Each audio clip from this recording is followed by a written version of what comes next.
This is Danny Gould with the Selling Silicon Valley Group. Welcome everyone to another Los Altos and Los Altos Hills 2-minute drill where we cover all things real estate related in Los Altos and Los Altos Hills for the month of July.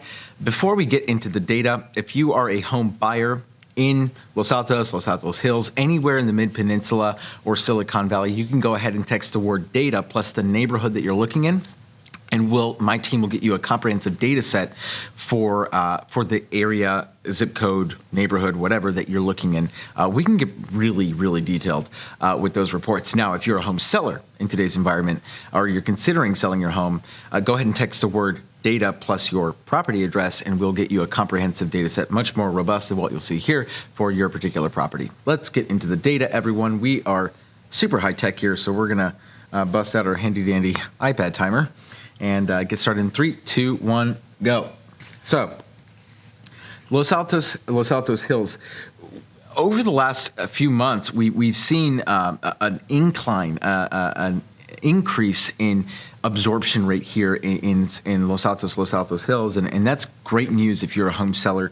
We're seeing for sale inventory at 62 units and pendings at 42 and sales at 43, I believe.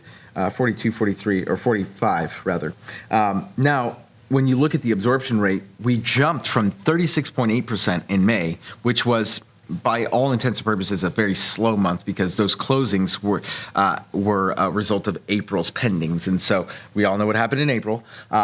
May was slow. June is very, very hot in comparison to the previous months. So we're experiencing, in terms of absorption rate, there's only been 1 month. And that was December of 2019, where we had significantly higher absorption rate. This is the second highest absorption rate we've experienced over the last 15 months.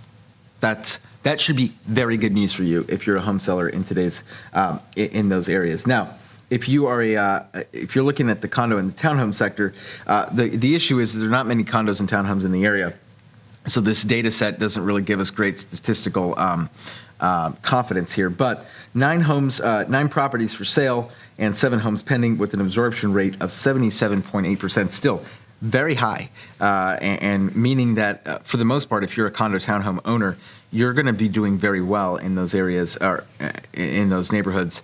And if you're a home buyer, right, and you're looking at this data, well, every single property is unique. Every single situation is unique. And I've been selling real estate in these areas long enough to know that even though this data kind of spells a very strong seller's market, there are still massive opportunities in those areas as sellers tend to, in some cases, overprice their homes in this neighborhood. So because of that, I would say, don't always assume that what you see on the list price is what the home is actually worth. Make sure that you're